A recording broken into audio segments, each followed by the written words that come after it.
Hey Uzume, so on your wrist, that's a visual radio, right? Whoa, I'm really surprised you knew that. Check it out, isn't its skeleton body awesome? Yeah, it's such a great piece, really stylish. I think it goes with your look super well. Hold up, Girsy, how do you know about these? Oh, visual radios were very popular in our nation about a decade ago. Although, they stopped manufacturing them a while ago, so I've only ever seen pictures. This is my first time seeing one up close. Huh, I never would have guessed you would have had these in your nation too. Is it safe to say you're kind of a gearhead? Like, you're into machines and tech and stuff? Goodness, yes, machines and tech are my life. Your life? Well, Girsy, you must be really into all that stuff. Here, I'll let you borrow this for a while. Really? You don't have to. Are you sure? Well, just don't break it, okay? This is a small treasure of mine, so I usually never let anyone else touch it, but you seem to understand its true value. Here you go. Oh wow, thank you so much. You can back up your save data on this and play minigames too, right? Oh, that's not all. True to its name, you can use its radio function to listen via shortwave or even use it as a walkie-talkie. Also, you can connect to a terminal using a cable. You can even go on the internet. It's a pretty sweet piece of gear. That's so amazing, Uzume. Oh, how nice it must be to own one. Do you think we might find any around? Maybe some left behind by people? Well, I haven't found any before, but if I do, I'll let you know right away. These kind of things should be carried by people who understand its value.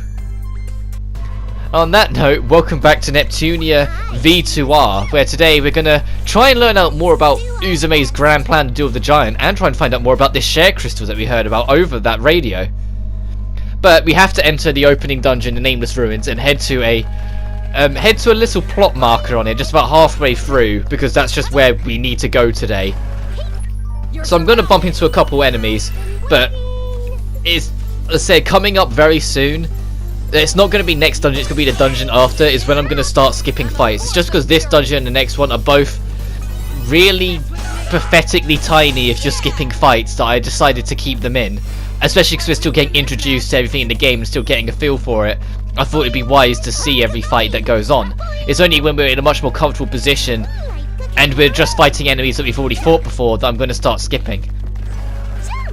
But I love this opening dungeon theme, I really do. Like, it's a shame that we really don't hear it that much, but at the same time I think it works in its favour that we don't hear it too much as we go into a fight with these guys, who at this point it's a bit of a joke because it's the tutorial fight and we're like 7 or 8 levels above where we should be. Also worth noting, it's a bit obvious and I should have mentioned it sooner, but since there's nothing else to talk about right now, with everyone's attack there's different ranges. Like some, like Nepgear, don't have to worry about this, but Neptune and Uzume do. The harsher and darker the shade of red, the more of the attack it will be. Like a true full red will be 100% damage from the weapon. If it's like a more orangey glow, it will drop to like 80%, and then 60%, then 40%, then 20%. But it's very rare you'll get a weapon that has 5 different stages of attack radius. Very rare. And so you got to use that with your positioning as well. Like some with like Neptune, her sword, as she goes to swing it out, has this critical moment right in front of her, as you can see, but then goes to a yellow, which are both the 60% to the side. So you got to keep that in mind with the swing. Whilst Uzume has like a much darker orange, so that'll be the 80% alongside the 100% in the middle piece there. So it's just something worth keeping an eye on with your positioning alongside of the whole partnership and cooperation thing. But we're approaching that event marker in question. Is this one going to be voiced? No, it's not. Well, I like to think all of them. You're a better fighter than let on, Neppy. Ha! A skilled hawk hides his talents and whatnot. It's getting late. Let's go pick up Girsy. It's pretty inconvenient to have to connect to the internet using a wire through a public phone. Maybe I can build a few wireless devices and set them up around the city. If only I had the time. It's going to take me a while to sift through all the data I found. Oh, let's see. Journal 11, month 27, day. Thief has been born at Basilicom. Month, day. We gave it the name to newly born. Month, day. Has learned a new ability. We decided to call this power. 1 month, 31 day. It's over. It's too powerful. Neither I can manage it. Huh, I guess it's all there was in this record. I wonder if it's directly related to the state of the ruin this nation is in. I need to go deeper. Hey, Nep Jr., where are you? We're going to be heading home soon. Oh, Neptune's calling. Maybe it's best that I maybe it's best that I tell you, when I tell Neptune and Uzume about this when I know more. Oh god, my dyslexia is going to be the bane of this Let's Play. God, there's so much reading in this game. Oh, we got a phone call from the mysterious voice on the other side. Oh, it's Umio! Hey, were you able to find out about that crystal? Uzume, yes, the legitimacy of the share crystal has been verified. It's quite remarkable. I've never imagined a share crystal would be here. Now it is in my possession. I'll be heading back to you within the day. Who are you? Ah! Huh? Umio! Hey, Umio! That was bad, wasn't it? Nepsi, Gearsy, I need to head over to that nearby town to save Umio. Will you come with me? Did you seriously have to ask? Let's go! And we got a new dungeon open up. And this cutscene I know is voiced, so I'm going to shut up for this one. And get my reading abilities back in check. But I'm going to actually... Oh, I decided to check this. I might as well show this off. You might have noticed little character challenges we've been going through. Like jumping too much, attacking so many enemies that appears in the bottom right as we go. Each time you progress so far in one or do one, you get access to battle points, and you can spend those battle points however you see fit on the stat list, like you see me do here. So you can theoretically build any character to be any playstyle you want if you so feel it. There's definitely still like some areas where you can tell it's better to do some things over the others, and some characters that just will naturally have better stuff, but this is the challenge list that you need to keep an eye on. If you can do it for every character, you can build up a lot of points, but whoever you have in the front of your party is likely to build up the most. Now we're going to have a cutscene, so I'm going to shut up for it. Umio should be around here somewhere. Somewhere? He didn't tell you where he was? Hey! Umio! Give us a shout if you're here! I wish our communication didn't get cut short. It'd be cool if we found someone who could point us in the right direction. I'm not sure rescue missions are ever that convenient. You never know. A mysterious bystander might have been accompanying Umio when he was attacked. Maybe they both escaped. Then, while they're wandering around looking for us, we'll just happen to run into them. We'll be totally surprised at the coincidence, and like, both Uzume and her new pal totally won't be able to believe it, you know? Then, just like that, they'll lead us to where Umio is, and we'll, like, beat up the meanie monsters that were bullying Umio. Umio's saved, and we'll find the share crystal, and we'll be totally super lucky like that! Oh!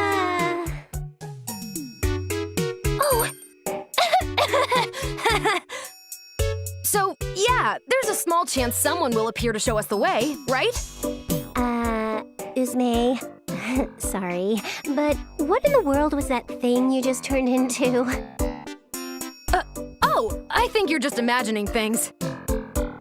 No. I most definitely was not. You just transformed into some kind of valley girl from the 90s or something. You were referring to yourself as Uzume in the third person, too.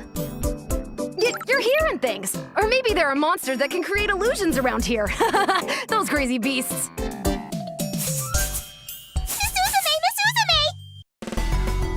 Someone actually came? Sweet! Nice timing, baby bug! Huh? Nice timing? Oh, just something concerning us. More importantly, you seem a little riled up. Is it about Umio? Yes, you're correct! Umio got attacked by a monster. Oh, and it's awful! I'll show you the way, so let's hurry over! See you two? Just like I said, right? I can't believe things turned out the way she imagined. Me too, but I'm having a harder time getting over that Valley Girl transformation.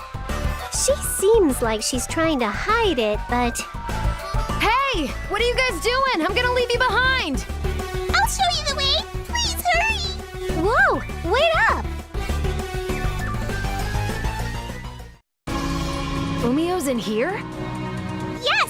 My friends and I were originally using this place as a house. We happened to find something that looked like a share crystal in the far back, so we asked Umio to check if it was real. But while that was happening, a monster we've never seen before suddenly appeared.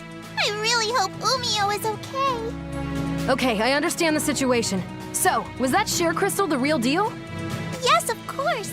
Umio is holding on to it right now, so the monster won't destroy it. We'd better hurry and save him. Yeah, Uzume enters that high-pitched, highly daydreaming Valley Girl thing quite often in this game. It's kind of just a character trait, a character flaw that she has, which I'd be fine with if it was the fact that it happens in unvoiced lines, so I'm gonna have to try and do that at some point. I can't remember when the first instance of it not being voiced is, but I'm gonna have to try and voice that, and I'm not looking forward to that at all. Because even ignoring the fact that I'm a bloke and so my voice can't naturally go that deep, like it's a bit of an effort to do it for Netgear every time. Like I can't naturally do that voice easily. But Uzume takes the cake, and I'm gonna have to really try and work with that one. Like, I might be a few recordings that I have to scrap to try and get a feel for that. But I don't have to worry about that just yet, thankfully. But you might have noticed something that I noticed immediately straight away as well. After Uzume had had her highly imaginative state, the exact thing that she imagined came to be. I noticed that straight away. Like the very coincidental circumstance came to be as she wished it almost in her dazed Valley Girl state. 1, 2, go! Also, in this dungeon, you're going to get introduced to elemental weaknesses, so keep that in mind. A lot of the enemies in here are mechanical or robot based, meaning they're going to be weak to electricity. The only access to electricity we have is the Tri-Blaster if you've got a triangle formation around the enemy and you do the special with all three of them together. I mean, if you grinded, yeah, you could have access to electric because there's an attack Neptune can learn that is a physical attack with electric property. But even then, actually, I say that knowing that I don't think you can have Neptune have a weapon that supports it, because she needs a weapon that supports power to use it, and I don't think she can get a weapon that supports power at this point.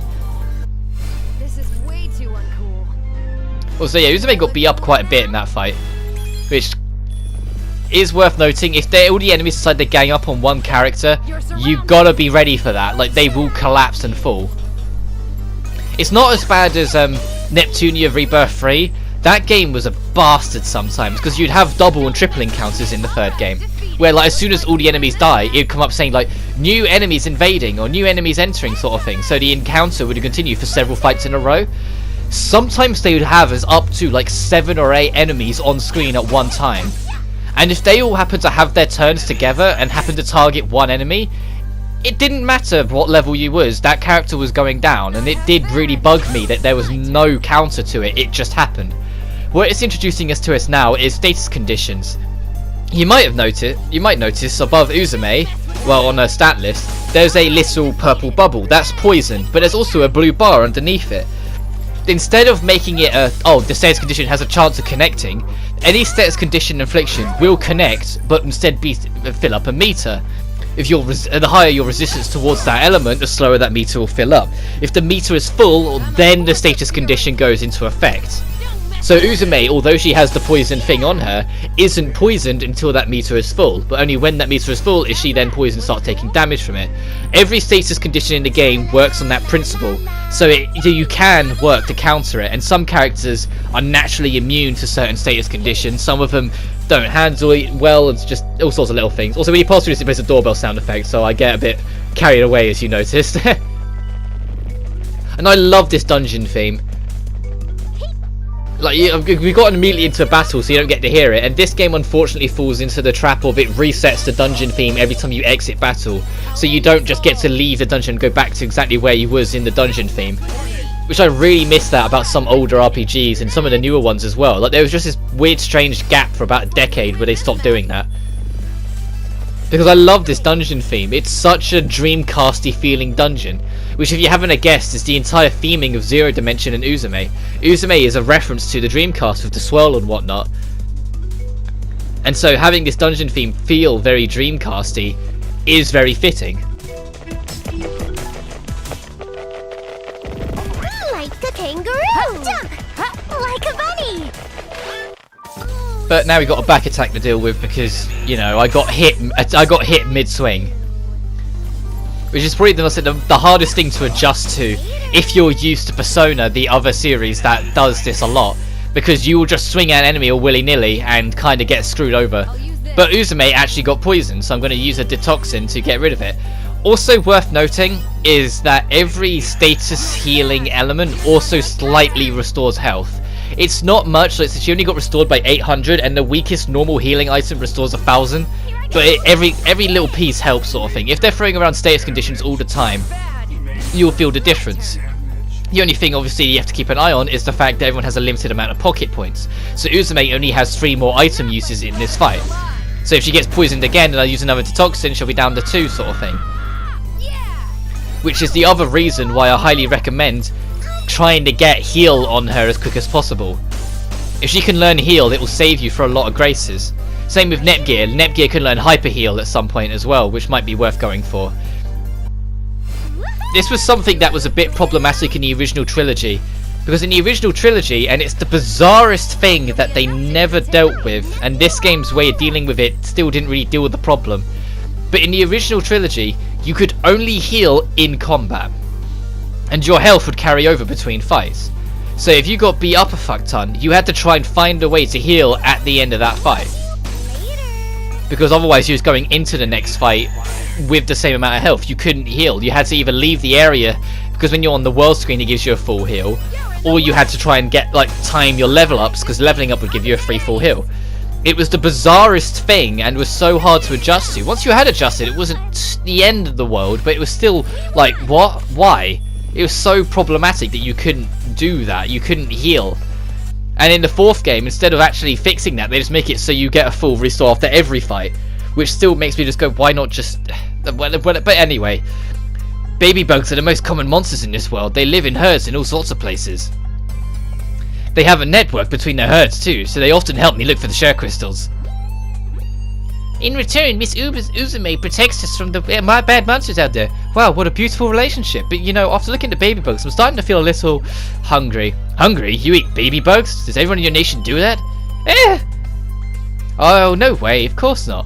Well, at least I've never eaten one myself, but I've heard that if you deep fry them with oil, they taste like fried shrimp. If you ate me, I wouldn't be delicious at all. Miss Uzume, please save me. Fried shrimp, huh? That does sound pretty appetizing. Hey, do you really taste like fried shrimp? Can I try a bite, just a small one? Says someone, please save me. It's been super hungry make people delusional because baby bug is starting to look like a piece of fried shrimp. Hey baby bug, can I call you fried shrimp? Fried shrimp? Ooh, I love that. What a tasteful, appetizing nickname. Goodness, stop that, you two. She's scared. Can't you see how badly she's shaking? My bad. Kind of got carried away there. You mean you won't eat me? We swear we won't eat you. CPU's honor. Please, baby bug, lead us the way now. Fucking hell. Oh, some copper ore and dog ears. Neat. Alright, let's see if anyone can equip that and if it's worth equipping. When I find it, there we go. Yeah, because you pick up accessory and clothing and armor. The accessory does appear in your character, so does clothing, so keep that in mind when you're equipping. Like, I'm not going to be too fussed about fashion in this game unless something absolutely hideous goes on them, because, you know, I don't really want them to look hideous when I'm playing as them, sort of thing, but it is something knowing that is actually quite interesting with this game, that all the accessories and clothing that you find, so we are going to find different clothing, goes on the character. If I remember rightly, there's nothing too fan servicey you can get. Most of it are just recolors, but you do get the odd stuff where it's like a full-on armor set for Nep, or you can get her clothing that she wore in the 3rd game, because in Nep 1, Nep 2, and Nep 4 she has this hoodie with the tights as her clothing, but in the 3rd game she has more of a dress. And only in that game. And a lot of people make the joke is that the Parker dress is what brought out her inner bitchiness. Because in the 3rd game, for some reason, they wrote Neptune's character as a hell of a lot more egotistical. Like, she really has a bad ego on her that never gets challenged in the 3rd game. And for some reason, it's just that game. Like in 1, 2, and 4, like, yeah, like sometimes you'll see her be a little full of herself. But it's usually either immediately challenged or just kind of taken for laughs. But in the 3rd game, she's really, really full of herself for the whole thing, and it's never challenged. To the point where it just kind of gets annoying by the end of the third game, because you're just so sick of it. But then that was the least of the issues of the third game. I love the third game. With the original trilogy, I think like the third game is the one I'm most likely to go back to. I just don't like how they characterize Neptune, and I don't like how much Netgear gets bullied. Like, Netgear is the butt of almost every joke in the third game, and it's just like, no, she saved the world almost single-handedly in the second game.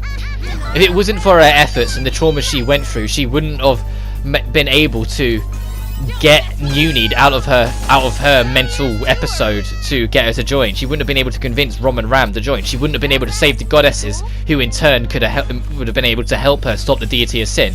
If it wasn't for Netgear, nothing would have happened beyond this, and they just kind of throw it to the side. But here I finally remember formations and decide to do it. When you start a fight, if you notice the arena setup as a circle, you have half of a semicircle and the enemies have the other half. So you have to set up your formation of how you like it. This is the formation I always have in 2, 3, and 4. In the original, I have it a bit differently because it's only a team of 3, but it's not too different really. But I like to have the 2 on the edges be a step forward, so they can reach some of the further back enemies, whilst the 2 in the inside be a step back, so if the enemies go first, they're less likely to immediately just wallop them. Everyone's still a safe distance. If you have people right at the front, right at the start, you're just leaving yourself too open to attack if the enemy goes first. It's always healthy to space your team out.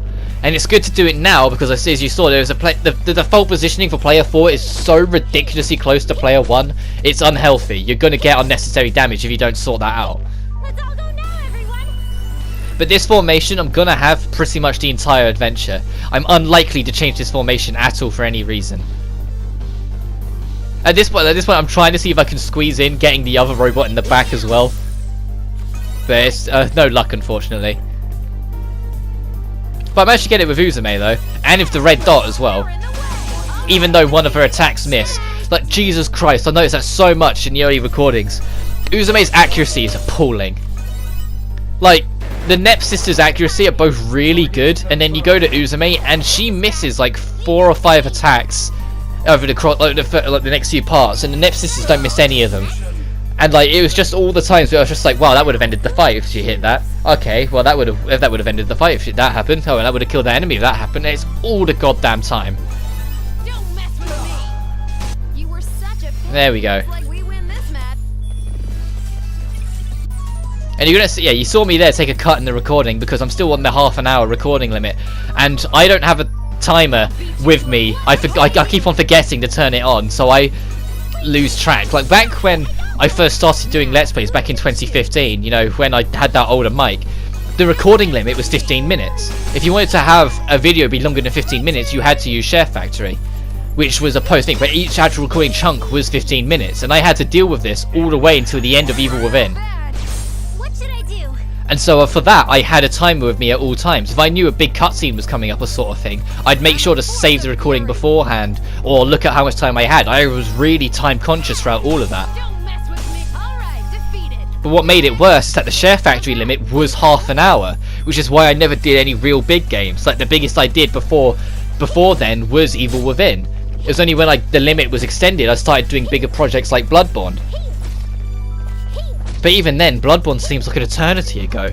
All of them, like, I kind of class all the ones where I had the old mic, and like when I went through like a lot through college and depression and shit like that, I count that as kind of season 1, with it starting with when I did the DMC4 Virgil playthrough, and ending when I finally, after those 8 months, did Uncharted 2. But that was rather in my worst like mental headspace, so I really didn't want to record. I'm in a lot better space now, don't get me wrong, like I'm not necessarily in the best mindset in general, but I'm a lot more open about it, and I don't really think about it too much, sort of thing. Like, it doesn't bother me as much as it is. Like, it's still there, and it still have my moments, but I can get on with life. Like, I'm happy enough to just record and play games, and the Neptunia series is fucking hilarious. Like, I'm too busy grinning at a lot of it when I'm recording to really think about anything else. If the cutscenes haven't given you an idea already, this game is very comedic, and I enjoy it for that. But so I consider that like the end of season 1, so Sonic Mania onwards is kind of season 2. If I ever get another mic or find a way of upping the audio quality, I'll probably take a break, rework stuff, and make it into a season 3. But if I was to go into a season 3, I think I'd make a new intro. Like, I think that would be the giveaway. If I start a new Let's Play and there's a brand new intro for it, then that's it. That's it done. But I'm still quite happy with the intro I've got. Like, I'm not sure what I'd want to do as a new intro. So until then, it's not happening. I like what I got. I like having the SMT Strange Journey music. I like having the characters present that are in it, because I feel like they're the characters I think of in my gaming culture a lot. Even if I don't play Tomb Raider, like I don't play the reboot Tomb Raider trilogy like that much at all. I felt that picture of it in the opening really worked. Like, I'd say that, like, if I ever Let's Play a Tomb Raider game, I would absolutely love for it to be the Legend trilogy. But if I did that, I'd probably do all 3 of them back to back. But these here, you might notice in the power attacks, are all the edges. That you got like hot edge, cold edge, thunder edge, wind edge, sort of thing. Blast edge even. But Neptune also has a non-elemental one at the end once you've got them all. Whilst Nepgear kind of doesn't. She just has an extra strong attack at the end. But it is something worth noting. It's like take another back attack to the face, which is it's a contradiction of terms, but you know what I mean. As we fight these not Mario pipes, the plum net, fitting. I'm a force of fury. Also, like, because of the whole being able to end your turns defensively, they had to give a defense animation for every single enemy in this game, including all the ones who were made long before enemies could defend themselves, which is why the pipes defense animation, the enemies that have existed since the first game, they just kind of flatten. We'll notice it a lot when we get into Hyperdimension, because, slight spoilers, but it's a bit obvious, we do get back home, and all the enemies in Hyperdimension are the old enemies from the first few games, because it's their natives to live there, including the series staple, the Dogus. The Dogus is like this game's slime, like how the Dragon Age have slime, or Final Fantasy have the Cactuars. It's just a staple enemy of the series that's immediately recognisable to the series. In this game, it's Dogus, which are blue drop-like creatures with like 2 black dots and a big mouth for them. Like you'll know them when you see them, and they immediately go Dogu every time they speak. Even though in Zero Dimension, with all the monsters being able to speak English, they do actually speak here. What you're witnessing me doing is a bit of a staple in any kind of RPG setting. The plot is right next to us over there, so instead of going to the plot, I want to go explore and try and find more loot. Also, these are a weird enemy that keep on reappearing throughout the series. I've been around since the original. The picture and dialect. There's a whole bunch of them with different pictures and different little dialogues underneath it. Because they're not translated, I don't have a clue what they say. But they're just an odd thing that they have as an enemy. You're not half bad. Also, I have no idea why the pipes go goo goo. I don't understand any of the enemies' dialect in this series, but it's kind of just, I guess it's just kind of part of the charm, really, that some of these enemies are so weird. As you said, speaking of earlier challenges, Nepgear just defeated one of their challenges there, of just dealing out enough damage. There's a whole host. It's like hit count, there's using specials enough, there's taking so much damage, there's jumping enough in the field, there's running enough in the field. Like, there's a lot of challenges that only Neptune's really gonna get done in this game, because I like to have the main character lead the party at all times. Or like their victory pose challenge was done for being the one who won the fight, because whoever gets the last hit gets the victory pose. But I think I'll go for Critical Edge in the end. Do your best I go for later on, because getting a physical stat boost to anyone in the area is real nice. But I go for Critical Edge, I think. Yeah, I do. Because it's just a really powerful and helpful attack. Even though it costs 5 ability points to use, so because of the fact we're still at the base 4, and they're going to be at base 4 for a while, don't worry, it does pick up eventually, and we start getting access to more and more, and eventually we were generating like 9 or 10 per turn. And then we'll have a real field day of experimenting with what attacks we can use. The combat system does evolve more into its own as we go on, which is something I can give as a credit above the original. In the original, you had your start attack, the 3 extras, and a finisher, and that was your lot. If you wanted to use an extender, you had to get the finisher called extension and use that, which would then reset those attacks. But if you did that, it would put, the reason why it was never used, if you did that, it would make it so you'd just use 2 turns in one, so you had to wait a turn, sort of thing. so you're waiting for ages. Whilst this, as we get weaponry that has more gems on it, because it will eventually get weapons that will have 3 gems and 4 gems, and I want to say 5, but I'm not sure. So we can do 5 attacks, and we can mix and match them for all that really easily. It adds more to the end. But we've been going for a while, so I'm going to call it a part. So next time on Nep V2R, we're going to explore the rest of this dungeon. But until then, you guys take care now.